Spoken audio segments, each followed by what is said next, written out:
maneira de Deus medir. Queridos, eu quero compartilhar com vocês uma palavra que Deus colocou em meu coração, bem conhecida, mas que tem muito a ver com esse momento que nós estamos vivendo. Como cristãos, como igreja, eu sempre fui daqueles que acreditam que nós somos a igreja da última hora. Mas, porém, se não for, nós precisamos estar aí, né? Preparando outras vidas. Mas eu tenho essa convicção comigo, que Jesus não vai vir na minha geração, viu? Estou esperando o arrebatamento, não estou esperando a morte, não. Então, só que o que a gente percebe, a cada dia que se passa, a nossa guerra ela vai aumentando. A tribulação vai ficando maior. O inimigo luta de um lado, luta do outro. E a palavra que Deus colocou no meu coração hoje foi justamente Efésios capítulo 6, a partir do versículo de número 10, aonde o apóstolo Paulo fala para uma igreja que é conhecida como a igreja do amor, né, que é a igreja de Éfeso. E lá na frente, João, o apóstolo, vai escrever para essa mesma igreja, exortando ela a voltar ao primeiro amor, porque é uma igreja que Deus conhecia o amor dela, como ela começou e como ela estava naquele momento. Mas quando Paulo escreve, ele exorta eles sobre algo que eles estavam vivendo, que era a verdadeira batalha espiritual. E é disso que eu gostaria de falar com vocês hoje. Efésios capítulo 6, a partir do versículo de número 10, porque com o passar do tempo, algumas questões a gente parece que vai deixando de lado e não se apercebe que todo cristão ele vive uma verdadeira batalha. Ainda falei um pouco sobre isso na escola bíblica e Deus colocou no meu coração para ministrar um pouco mais sobre isso para vocês hoje. Efésios capítulo 6, versículo de número 10, que diz assim, ó: No demais, irmãos meus, fortalecei-vos no Senhor e na força do seu poder. Revesti-vos de toda a armadura de Deus, para que possais estar firmes contra as astutas ciladas do diabo. Porque não temos que lutar contra a carne e o sangue, mas sim contra os principados, contra as potestades, contra os príncipes das trevas desse século, contra as hostes espirituais da maldade nos lugares celestiais. Aí ele começa a dizer como é que é essa armadura. Ele diz assim, ó: portanto tomai toda a armadura de Deus, para que possais resistir no dia mau, e havendo feito tudo, ficar firmes. Estai, pois, firmes, tendo cingido os vossos lombos com a verdade, vestida a couraça da justiça, calçados os pés na preparação do evangelho da paz, tomando sobretudo o escudo da fé, com o qual podereis apagar os dardos inflamados do maligno. Tomai também o capacete da salvação, a espada do Espírito, que é a palavra de Deus, orando em todo tempo, com toda oração e súplica no Espírito, e vigiando com toda a perseverança e súplica por todos os santos. Amém? Vamos orar? Pai, nós terminamos de ler a tua palavra, ela é viva, ela é eficaz, ela é lâmpada para os nossos pés, ela é luz para o nosso caminho, e nesta noite nós te pedimos, ó Pai, dá-nos uma palavra, uma mensagem para o coração da tua igreja, para a nossa edificação espiritual, que nós possamos estar apercebidos, ó Deus, que nós somos um povo que celebra todo dia, que faz festa todo dia, que adora todo dia, mas que também vivemos uma verdadeira guerra. Que o Senhor nos ajude, Pai, a guardarmos a tua palavra no nosso coração, e dessa maneira, Pai, não pecarmos contra ti. Nos ajuda a guardarmos, meu Deus querido, tudo aquilo que o Senhor tem nos falado e nos desviarmos do mal. Esse é o meu pedido, Pai. Essa é a minha oração, ó Deus, no nome de Jesus, o teu Filho amado. Amém. Queridos, o Salmo de número 149, o verso 6, ele diz assim, ó, Deus usando o salmista para exortar Israel: estejam nas suas gargantas os altos louvores a Deus, e a espada de 2 fios, né, ou de 2 gumes, nas suas mãos. Quando eu leio esse versículo, eu entendo que o povo de Deus, irmãos, é o povo que, ao mesmo tempo que festeja, né, que na sua garganta está os louvores, está a celebração, é o povo também que ao mesmo tempo vive em guerra, né? E esse texto aqui que nós lemos em Efésios 6, do 10 ao 18, nos exorta para essa realidade. Porque nós percebemos que nos dias que a gente vive também existem esses dois tipos de igreja. Existe uma igreja que só celebra, que só faz festa. Existe uma igreja também que parece que vive o tempo todo em batalha espiritual. Só que as duas realidades, elas são paralelas. Deus não fala para a gente parar de celebrar. Deus não fala para a gente parar de adorar.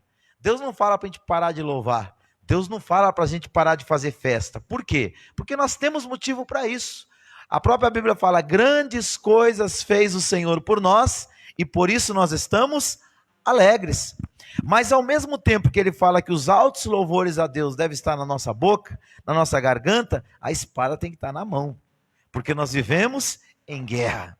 Então assim, a gente não pode esquecer que nós estamos sempre em guerra, mas nós não podemos esquecer também que nós temos que festejar, porque a Bíblia diz que a alegria do Senhor, ela é a nossa força. Se a gente colocar na cabeça, né, aquela mentalidade cristã, que a vida é só batalha, é só luta, é só guerra, é só tribulação, a gente começa a desanimar do evangelho, fala: mas que negócio chato é esse?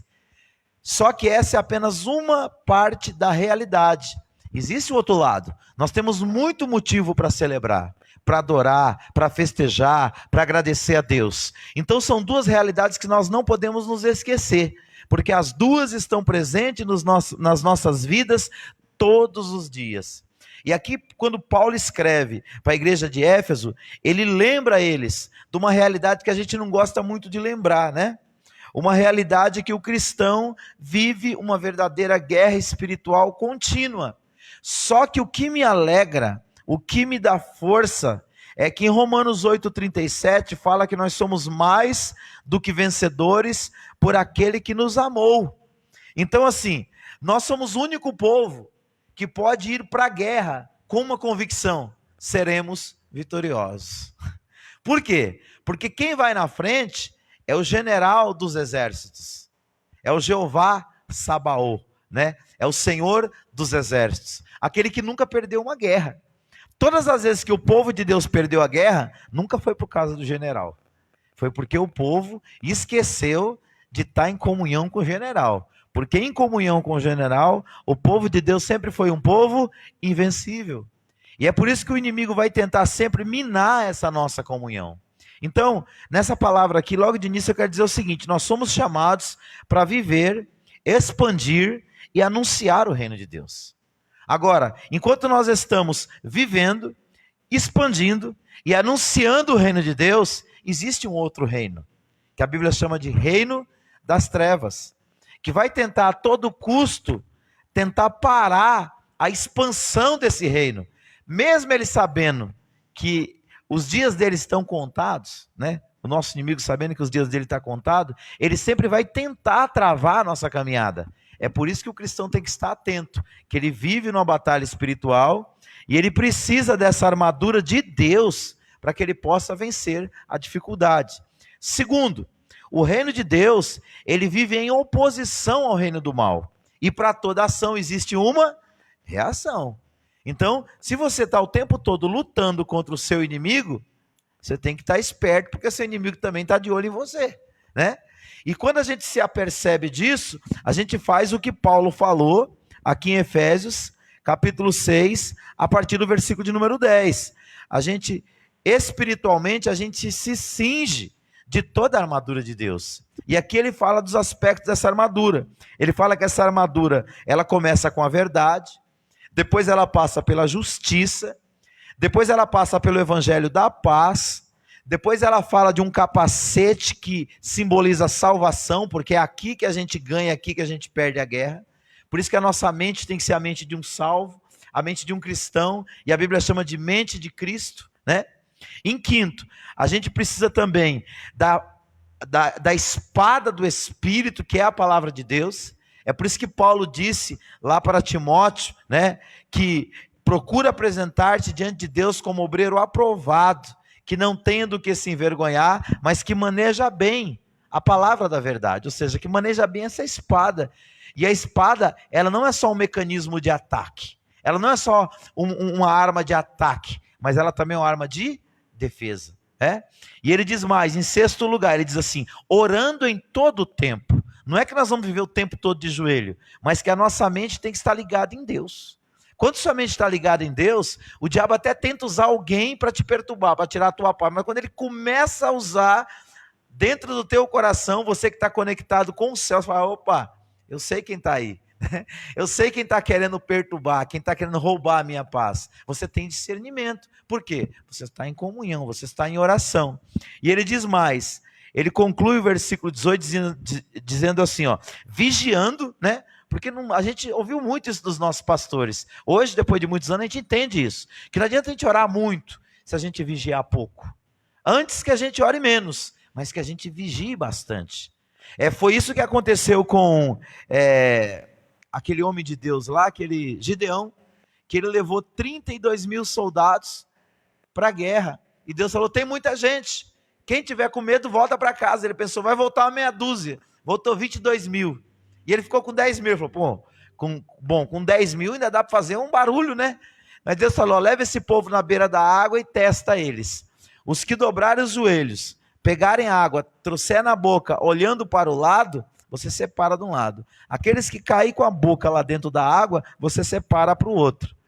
Quando eles foram beber a água, 9.700 dobrou o joelho e colocou a boca e ficou lá bebendo a água. Apenas 300 dobraram os joelhos e pegaram a água e traziam na boca. Ele deve ter olhado para aquele montão de gente e falado, é bem provável que eu vou ficar com esses 9.700, né?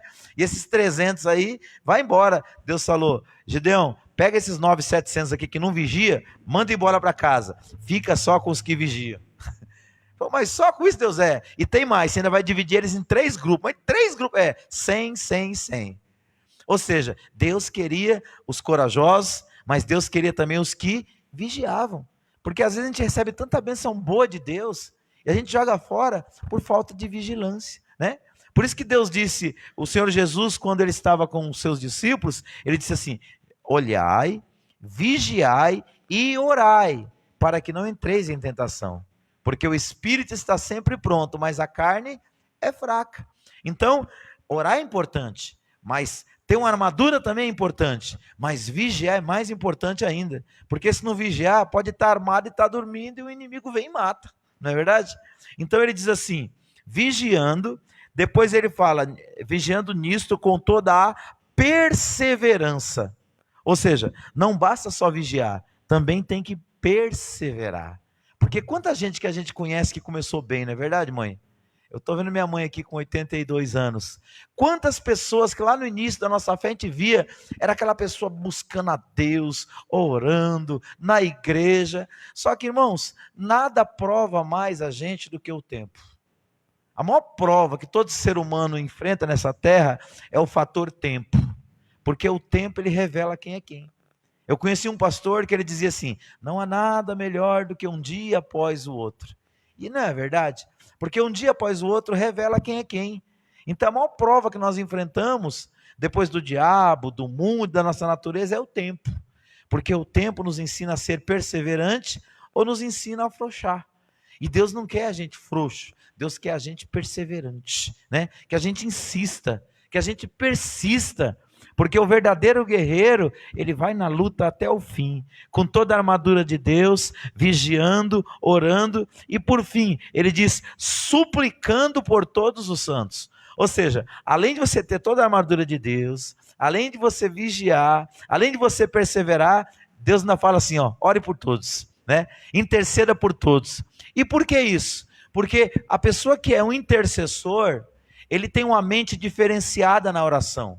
Porque tem gente que a oração dele é só Deus me dá, Deus me dá, Deus me dá. Deus eu quero e Deus me dá, né?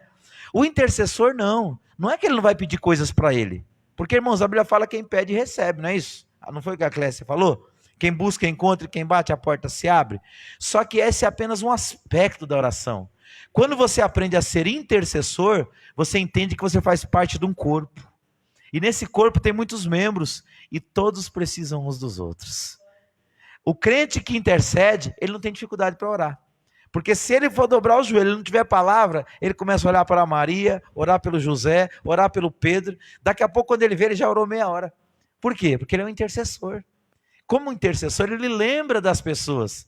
Ele lembra que não existe só ele no mundo, que existe um monte de gente por quem ele pode orar. Por que Paulo dá essa estratégia para essa igreja? Porque ele sabe que orar não é uma tarefa fácil. Mas quando nós começamos a suplicar uns pelos outros, nós temos mais força para orar. Porque nós entendemos o quê? Não só a nossa necessidade, mas a necessidade dos outros também. Então, somos chamados para viver, expandir e anunciar o reino de Deus. O reino de Deus, né, ele vive em oposição ao reino do mal, e o reino do mal é liderado pelo diabo, o qual não poupou nem Jesus. Se você ler lá em Mateus capítulo 4, do versículo 1 ao 11, até Jesus, que ele sabia que era o Filho de Deus, imaculado, que não podia pecar, ele tentou. E por que ele tentou? Para não perder o hábito, né? Para não perder o costume. Ele foi lá perturbar Jesus. E lá ele apareceu de 3 maneiras. Porque o diabo ele é um só, mas ele tem várias facetas, várias máscaras. No versículo 3 ele apareceu como tentador. O que é o tentador? É aquele que quer induzir ao erro. E é importante eu saber disso, porque o apóstolo Paulo falou lá em 2 Coríntios 9, do 9 ao 11, que nós não devemos ignorar os ardis do inimigo. Ou seja, se você tem um inimigo e você conhece a estratégia que ele usa, fica mais fácil para você vencer ele. Então, primeiro, ele usa a tentação. Segundo, ele usa a separação. Lá no versículo 5 ele é chamado de diabo. E diabo significa divisor ou aquele que divide. Ou seja, Deus está sempre querendo unir, Deus está sempre querendo reunir, Deus está sempre querendo comunhão. O diabo não, o diabo quer, a Bíblia fala que ele veio roubar, matar e destruir, ou seja, ele está o tempo todo querendo dividir, querendo separar, querendo jogar um contra o outro, ou seja, ele é um divisor. E no versículo 10, ele é chamado de Satanás. Jesus falou, vai-te Satanás, somente a Deus adorarás e só a ele prestará culto. A palavra Satanás significa caluniador ou adversário. Quando ele não consegue te derrubar na tentação, quando ele não consegue te derrubar te dividindo do corpo, te separando dos outros, sabe o que ele vai tentar? Te caluniar. Ou então trazer a adversidade para a tua vida. Então, se você já conhece as artimanhas dele, quando ele começar a armar, você fala, opa, eu sei que você está aí, né? Eu sei que você está por aí. Porque alguém já disse que o diabo é que nem aqueles cachorros, né? Que só troca a coleira, mas o cachorro é o mesmo, né? Então, que a gente vigie, que a gente ore, que a gente se revista dessa armadura de Deus. Porque, como disse no início, nós somos o único exército que tem garantia de vitória quando vai para a guerra, desde que a gente se revista daquilo que Deus nos deu. Porque se a gente usar a armadura dele e as ferramentas que ele nos deu, irmão, não tenho dúvida, o inimigo vai lutar contra você, ele vai tentar você, ele vai buscar contra a tua vida, só que a Bíblia fala que nós estamos escondidos em Deus e em Cristo. Quero ver pegar. Cristo de um lado, Deus do outro. Pega para me ver. Se Deus não permitir, ele não consegue nem tocar, né? Então, quando nós olhamos para a palavra, nós entendemos que o nosso Deus, ele nos alerta, por quê? Ele quer nos dar vitória.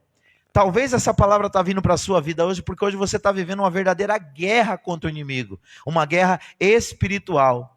E aqui diz no versículo de número 12, nós não temos que lutar contra pessoas, né? Carne e sangue aqui significa pessoas, porque a nossa luta não é contra a carne e o sangue, não é contra pessoas, mas sim contra quem? Os principados, as potestades, os príncipes das trevas desse século, contra as hostes espirituais da maldade, aonde? Nos lugares celestiais. Aonde é do capeta, irmãos, já está dominado, né? O que ele diz aí, está dominado, está tudo dominado. Aonde ele está lá já está dominado. Onde é que ele quer perturbar? Nos lugares aonde o céu se apresenta. O que são lugares celestiais? São lugares onde o reino de Deus está presente. Pode ser a sua casa, pode ser a minha casa, pode ser o ambiente de trabalho, porque aonde o verdadeiro cristão chega, ele santifica o espaço. Ele santifica o espaço. Aí o que o inimigo quer? Ele quer chegar lá nesses lugares celestiais, porque lugar é assim. Lugar é assim. Ou o reino do céu reina ali, ou o reino do inferno reina ali. E os dois têm característica. Se você entrar numa casa que o céu está ali, você vai sentir paz, você vai sentir alegria, você vai sentir comunhão, você vai ter vontade de louvar. Agora, se você chegar num local ou numa casa, ou no espaço onde o diabo está reinando, vai ter contenda, vai ter dissensão, desavença, desejo de matar, tudo que é ruim vai estar presente. Pode ter certeza, o reino do mal está ali. Então, aonde há o espaço celestial, onde Deus reina, o inimigo quer atrapalhar ali, porque lá no outro já é dele. Então, entenda, aonde você entrar, que você vê que o inimigo está tentando tirar a paz, tirar a alegria, porque lá em Romanos 14, 17 fala isso, que o reino de Deus não é comida e nem bebida, mas é o quê? Justiça, paz e alegria no Espírito. Então, o reino de Deus ele não é físico, ele é espiritual. Você está no ambiente onde existe justiça, paz e alegria, o reino de Deus está ali. Aquele lugar é celestial. Agora, o que o inimigo quer fazer? Ele quer colocar injustiça, ele quer colocar a guerra e ele quer tirar a alegria. Toda vez que ele faz isso, ele consegue trazer o propósito dele para aquele ambiente. Só que você, crente vacinado, que ouviu a palavra, que Deus está te alertando, se você está vendo esse ambiente querendo se consolidar, com a graça de Deus, com a autoridade do Espírito, com o poder da oração, você pode influenciar esse ambiente para mudar. Foi isso que Jesus quis dizer quando ele disse assim, ó, ide por todo mundo e pregai o evangelho, ide por todo mundo e pregai o evangelho a toda criatura. Aquele que crer e for batizado será salvo. E os sinais seguirão aos que crerem. E ele começou a dar os sinais. Vocês vão falar novas línguas, vocês pisarão em serpentes, escorpiões e não lhes fará dano algum. Ele disse que nós teremos autoridade para expulsar o inimigo. Então, onde o reino de Deus chega, o reino do mal tem que ir embora. Amém? E você é agente desse reino para promover essa paz. Só que essa paz não é promovida com as armas deste mundo. O povo desse mundo, para ter paz, primeiro eles querem fazer uma guerra. O cristão faz essa guerra, mas no espírito, na oração, no temor a Deus, na santidade, no fruto do espírito, na proporção que você vai vivendo o reino, você vai intencionalmente afetando o ambiente. Daqui a pouco aquilo que estava tudo assim, virado de perna para o ar, começa a se ajeitar. Por quê? Você, como representante do reino de Deus, faz a diferença por onde quer que você passe. Amém? Então, quando nós olhamos para Jesus, nós vemos Jesus vencendo tudo isso e nos dando a possibilidade de vencer também.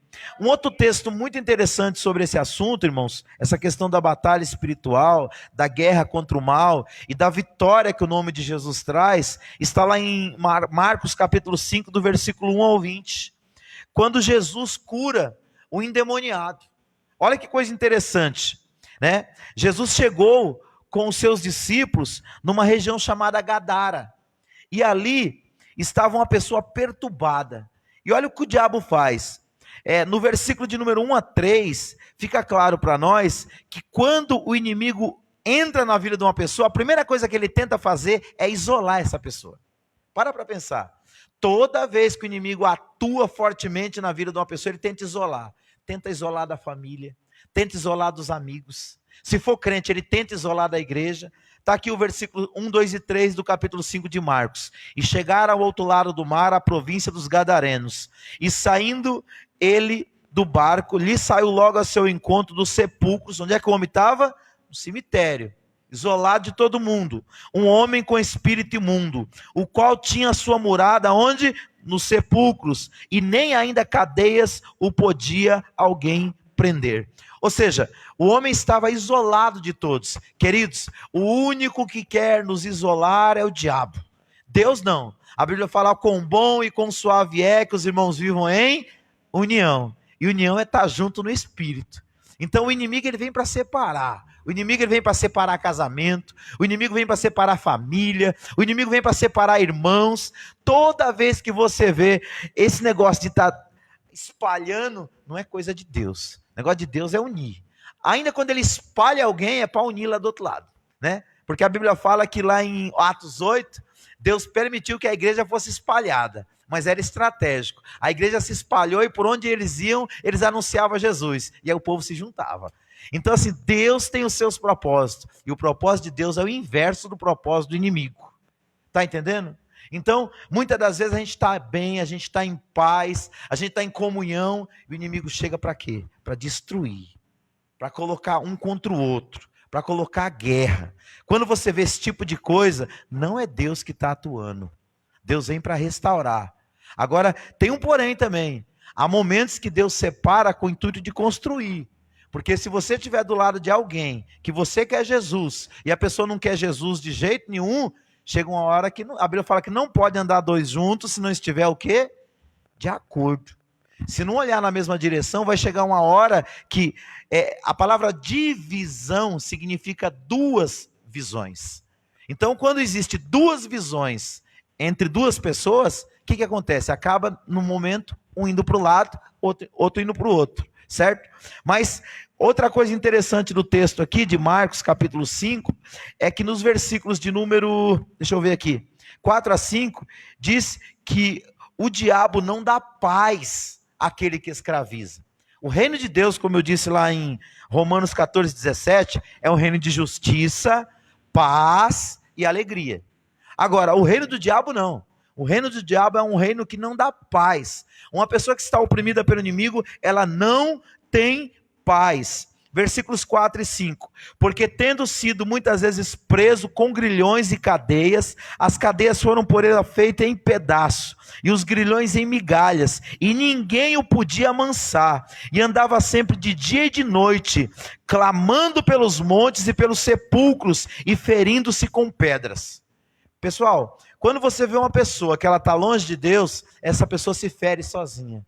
Essa pessoa se autodestrói. Ela até sabe que aquilo que ela está fazendo vai destruir a vida dela. Mas se o inimigo está escravizando, ela não consegue se libertar. Por quê? Porque é o reino das trevas que está ali.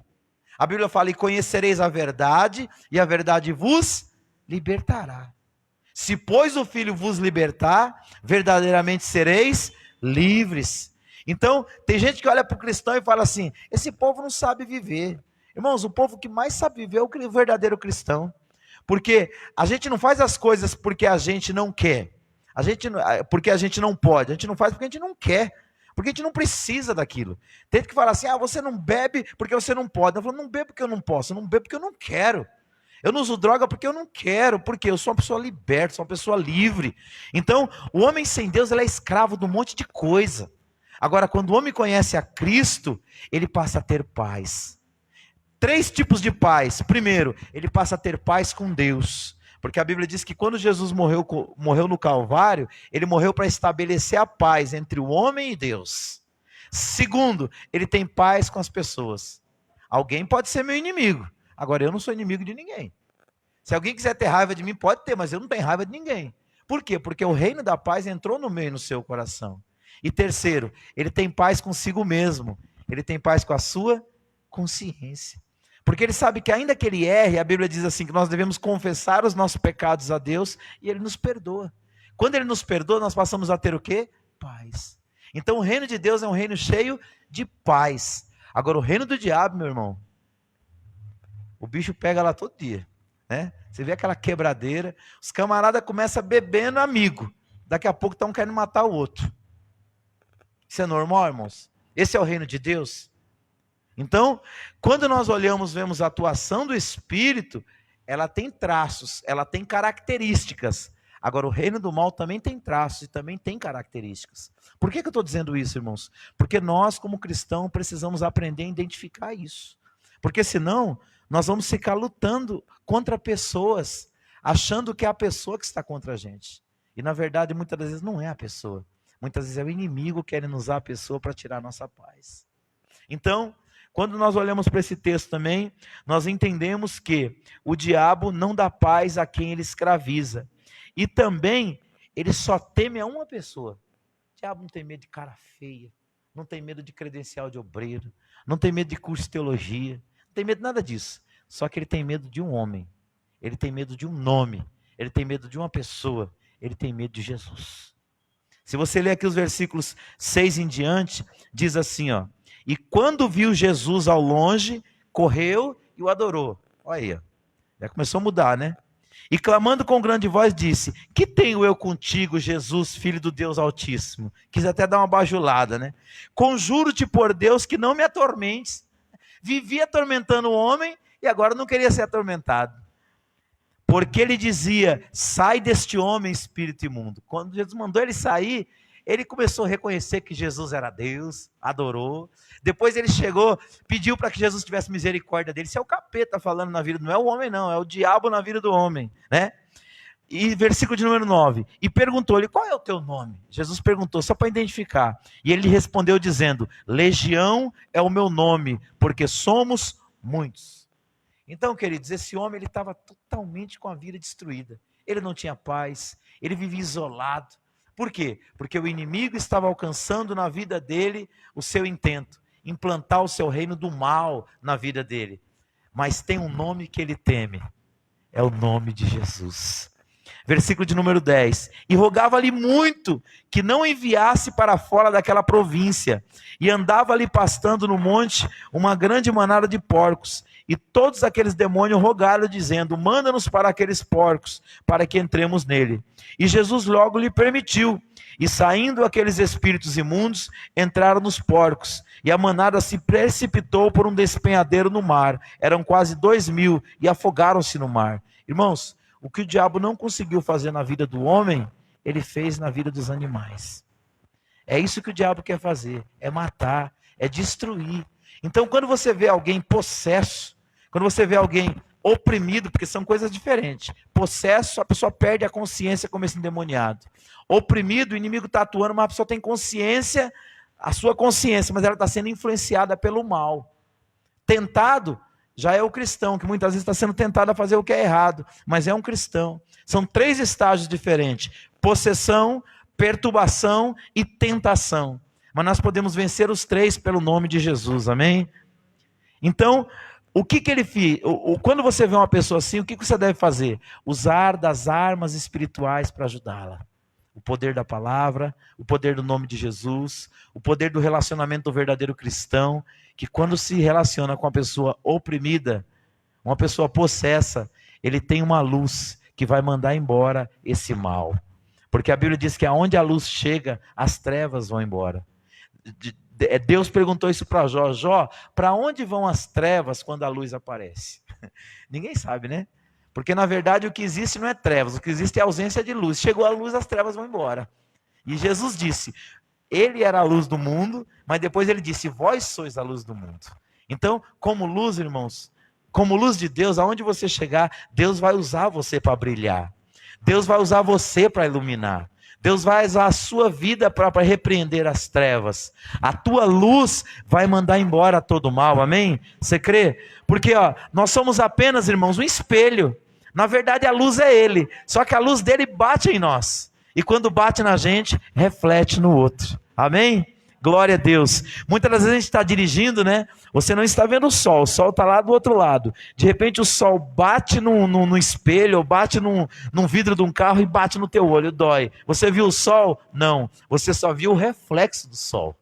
Então, assim é o mal. O mal vem de lá para cá com aquela cabeçona inchada, achando que pode tudo. Aí a luz de Jesus bate em você e reflete no olho dele. Ele já fecha o olho. Por quê? Ele sabe quem está refletindo em você. E a Bíblia fala sobre isso. Nós somos a luz do mundo. Não porque nós temos luz própria. Nós não temos luz própria. A nossa luz vem de Deus. A nossa luz vem de Jesus. A nossa luz vem do Espírito.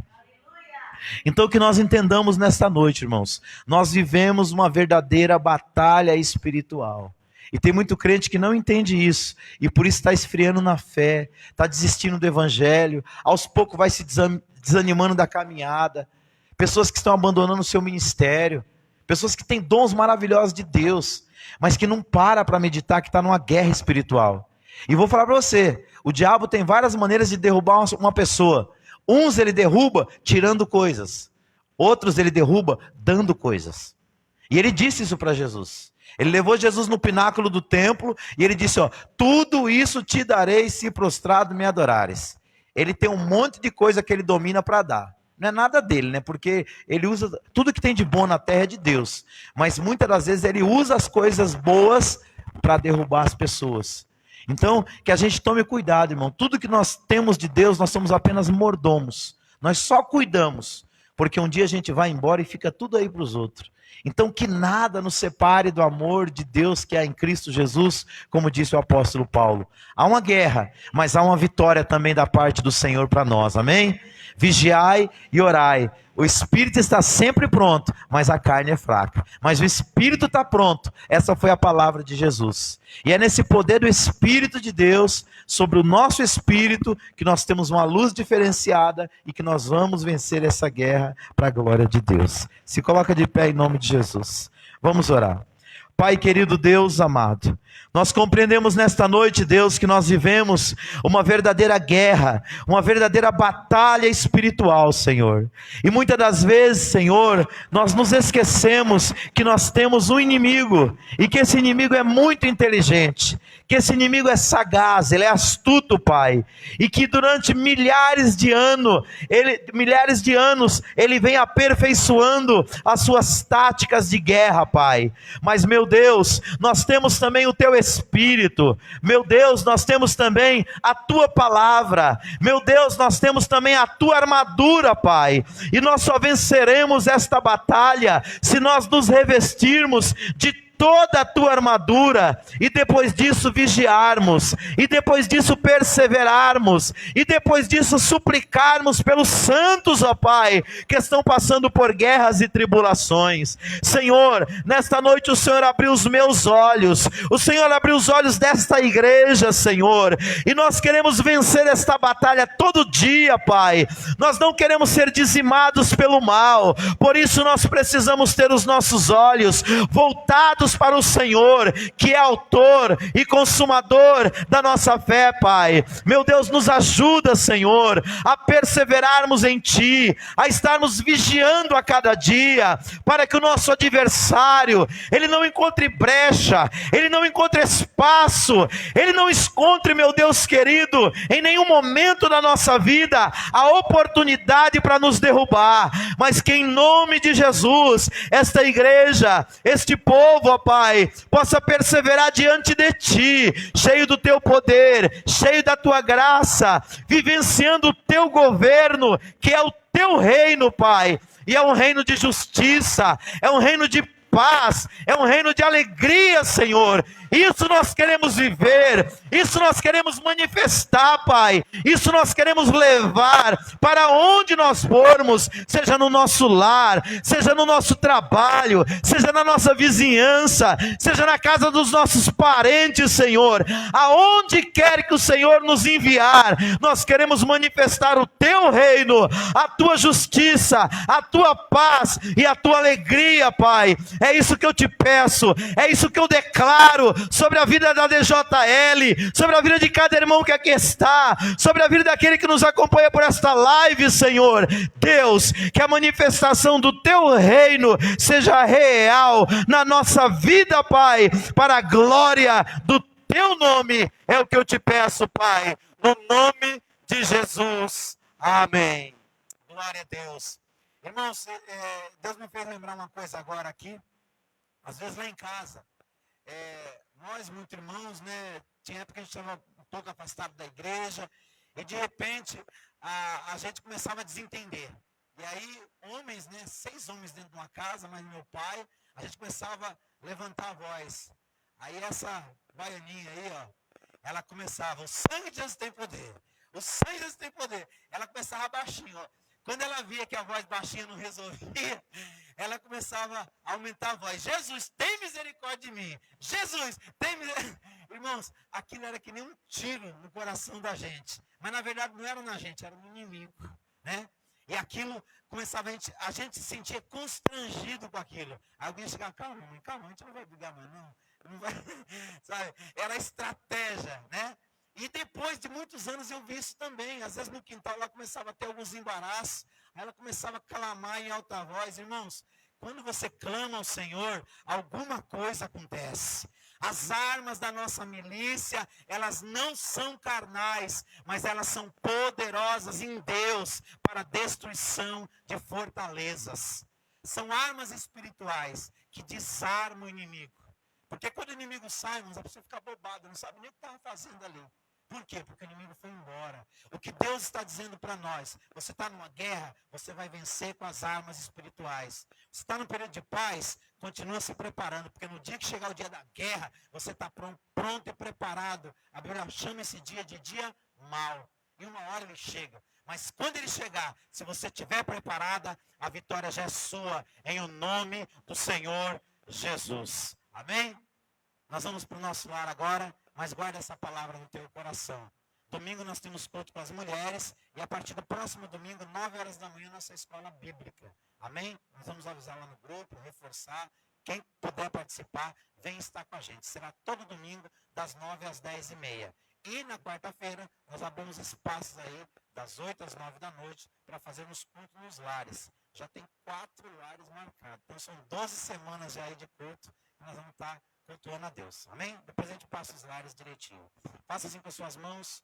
Que o grande amor de Deus, nosso Pai, que a maravilhosa graça de Jesus Cristo, seu Filho, e que a doce consolação do querido Espírito Santo esteja com cada um de vós, desde agora e para todos sempre. Todos digam, vamos aplaudir o Senhor.